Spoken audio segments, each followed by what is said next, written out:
2 years ago, we really grew in our knowledge of concussions and how misunderstood they are, how underdiagnosed they are.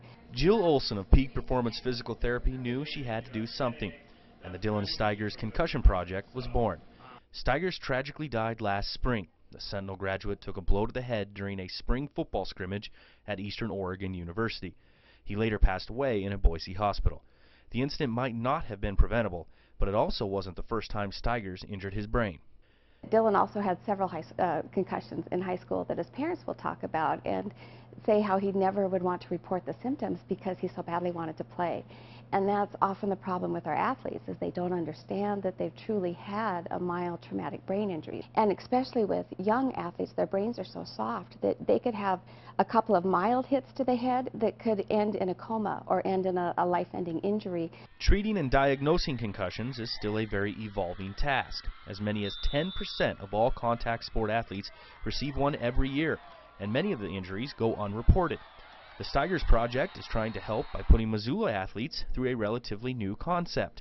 Last week, current Sentinel football players took an exam. The test measures everything from reaction time to memory and gives each student a baseline result, which can later be compared to the results of the same athlete after they suffer a concussion.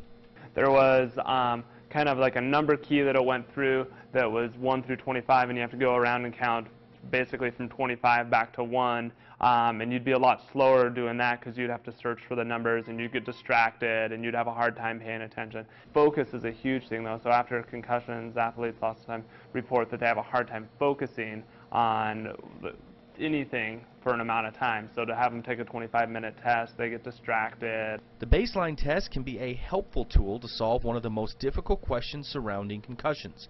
When can they return to the field?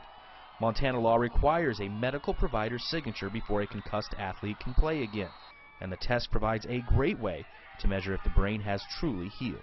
You can't necessarily pick a concussion up from a CAT scan or an MRI, and this gives them a real good baseline test of what that athlete's level of reaction speed and memory and cognitive functioning was.